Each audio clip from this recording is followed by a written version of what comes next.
विधानसभा के बाहर national conference के प्रदर्शन के बाद सियासी बयानबाजी तेज हो गई है। एक तरफ एनसी राज्य के दर्जे को जनता से किया गया अधूरा वादा बता रही है, तो दूसरी तरफ बीजेपी इस मांग को राजनीतिक दबाव की रणनीति करार दे रही है।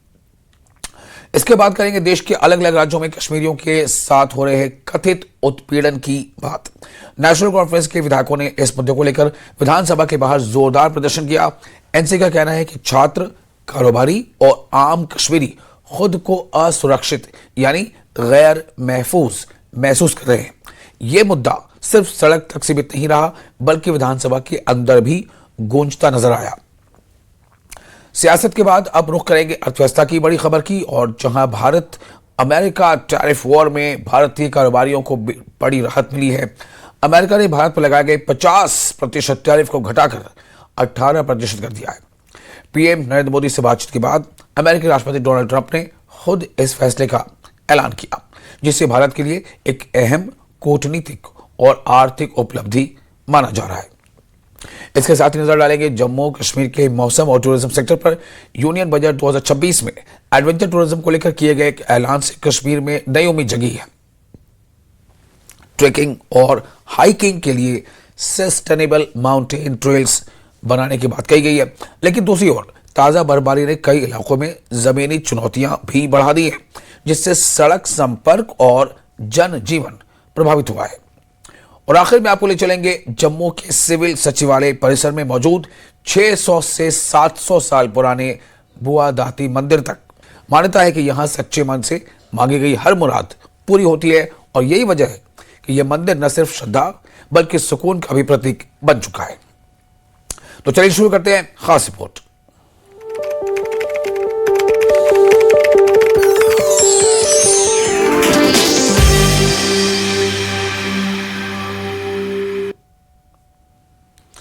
जम्मू कश्मीर में राज्य का दर्जा बहाल करने को सियासी बयानबाजी तेज हो गई है। विधानसभा के बाहर नेशनल कॉन्फ्रेंस के प्रदर्शन के बाद एनसी और बीजेपी आमने सामने आ गई है। एक तरफ राज्य के दर्जे की मांग है, तो दूसरी तरफ उस मांग पर सवाल, जुबानी जंग, आरोप और पलटवार के बीच क्या है पूरा मामला, देखिए इस खास रिपोर्ट में।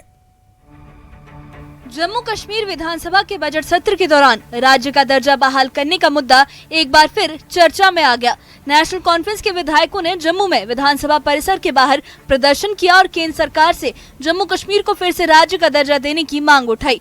एनसी विधायकों का कहना है कि राज्य का दर्जा बहाल करना जनता से किया गया एक पुराना वादा है और अब इसे पूरा किया जाना चाहिए। एनसी विधायकों ने विधानसभा के बाहर राज्य का दर्जा बहाल करो के नारे लगाते हुए बैनर के साथ प्रदर्शन किया। शिक्षा मंत्री सकीना इत्तू भी इस विरोध प्रदर्शन में शामिल रही और राज्य का दर्जा बहाल करने की मांग दोहराई। उनका जमहूरी हक बनता है, पीसफुली अगर वो प्रोटेस्ट करते हैं, किसी चीज़ को मांगते हैं, जो हमारे पास था, जो हमारा हक था, स्टेटहुड हमसे छीना गया है।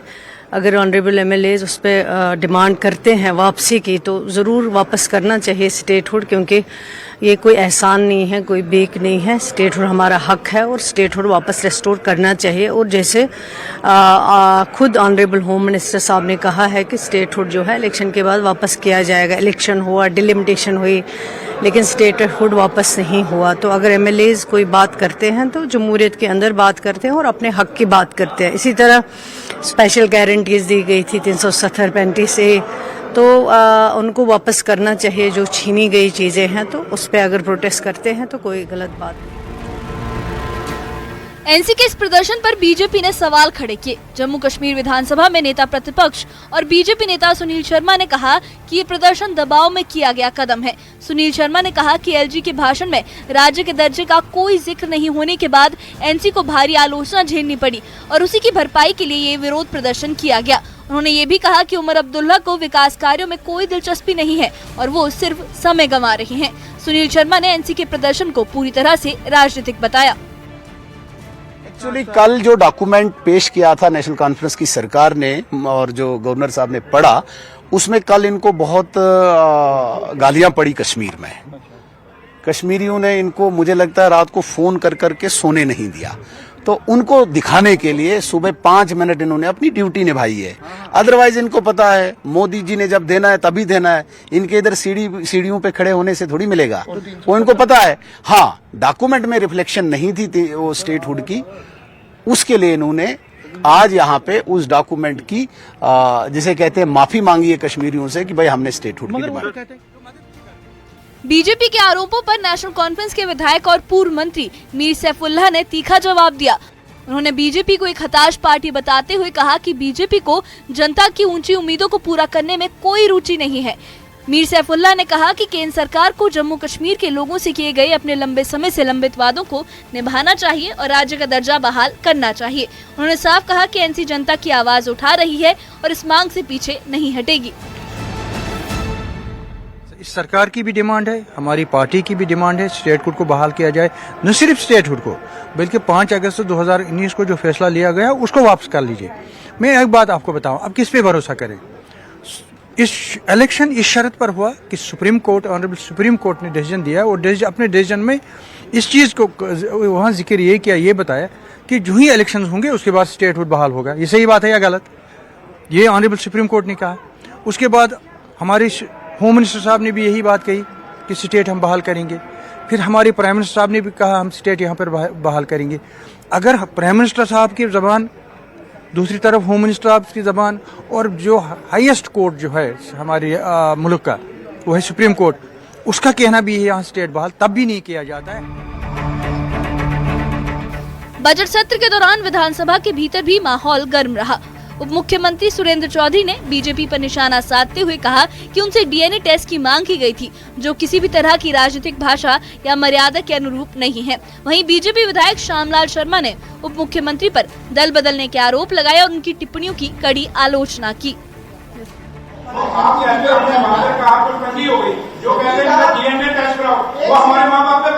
मेरे जैसे आदमी ने नहीं कहा, मैंने कहा है, मैंने कोट किया है। सुरेंद्र जी, मैं चेत को हाउस को इन ऑर्डर रखना आपका काम है। सरकार का इस तरह का बिहेवियर बाहर भी बातें उठा के यहाँ ला, जिसने कहा है बाहर कहा कि सुरेंद्र चौधरी का डीएनए कराओ, क्या मेरे माँ बाप के ऊपर सवाल नहीं है? अगर कहा है तो गलत है। इसकी माँ पे बात की, वो आपने नहीं करने जो कहा है तो मिनिस्टर की माँ पे जब बात आई कोई कहेगा उसकी माँ को संदूक में डाल दो, कोई कहेगा उसके डीएनए कराओ, फिर आप हमें संस्कार सिखाओगे? क्या हमारे माँ बाप ने संस्कार नहीं सिखाई क्या?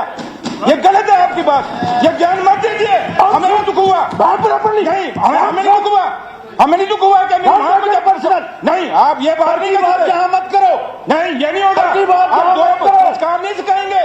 अगर हमारा डीएनए टेस्ट होगा तो हम उनका भी कराएंगे, उनको बांध कर कहेंगे। जिन लोगों ने कहा है ना वो तेरे घर में घुसे होते। कुल मिलाकर जम्मू कश्मीर में राज्य का दर्जा बहाल करने का मुद्दा एक बार फिर सियासी टकराव का मुद्दा बन गया है। नेशनल कॉन्फ्रेंस इसे जनता का हक और अधूरा वादा बता रही है, जबकि बीजेपी से राजनीतिक दबाव की रणनीति करार दे रही है। अब इस पूरे विवाद के बीच सबकी निगाहें केंद्र सरकार पर टिकी हैं कि राज्य के दर्जे को लेकर आगे क्या फैसला लिया जाता है। Bureau report, news 18। तो जम्मू कश्मीर विधानसभा के बाहर सियासी माहौल उस वक्त गर्मा गया जब नेशनल कॉन्फ्रेंस के विधायकों ने कश्मीरियों के साथ देश के अलग अलग राज्यों में हो रहे उत्पीड़न के खिलाफ प्रदर्शन किया। एनसी विधायकों का कहना है कि छात्र, कारोबारी और आम कश्मीरी खुद को गैर महफूज महसूस कर रहे हैं। यह मुद्दा न सिर्फ सदन के बाहर उठा बल्कि बाद में विधानसभा के अंदर भी गूंजा। देखिए खास रिपोर्ट।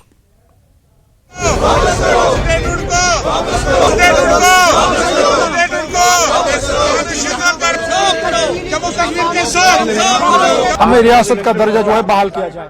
जम्मू कश्मीर विधानसभा के बाहर नेशनल कॉन्फ्रेंस के विधायकों ने विरोध प्रदर्शन किया। प्रदर्शन कर रहे विधायकों का आरोप है कि देश के अलग अलग राज्यों और केंद्र शासित प्रदेशों में कश्मीरियों को निशाना बनाया जा रहा है, जिससे उनमें डर और असुरक्षा का माहौल पैदा हो गया है। एनसी विधायक मुबारक गुल ने इस मुद्दे को उठाते हुए कहा कि कश्मीरी छात्र और कारोबारी लगातार परेशान किए जा रहे हैं। उन्होंने आरोप लगाया कि हालात ऐसे बन गए हैं कि कश्मीरी खुद को अपने ही देश में असुरक्षित महसूस कर रहे हैं। हमारे स्टूडेंट्स है, हमारे जो कारीगर हैं, हमारे जो ट्रेडर्स है, बिजनेसमैन है, उनको मारा जा रहा है। और आज भी एक बुजुर्ग को मारा गया, वहां भी उसको वहां जबरदस्ती उसको पीटा गया। एक छोटे नौजवान को, जो एक बच्चा था, उसको भी मारा गया। सर स्पीकर साहब, ये देखिए, ये कौन सा ये है? इनको कश्मीरी की जरूरत नहीं है, इनको कश्मीर की जरूरत है। कश्मीर को जिस तरह जुल्म किया जा रहा है। मुबारक गुल के समर्थन में दूसरे नेशनल कॉन्फ्रेंस विधायकों ने भी आवाज बुलंद की। विधायकों ने मांग की है कि देश के अलग अलग हिस्सों में रह रहे कश्मीरियों को पर्याप्त सुरक्षा दी जाए और उनके खिलाफ हो रही घटनाओं पर सख्त कार्रवाई हो।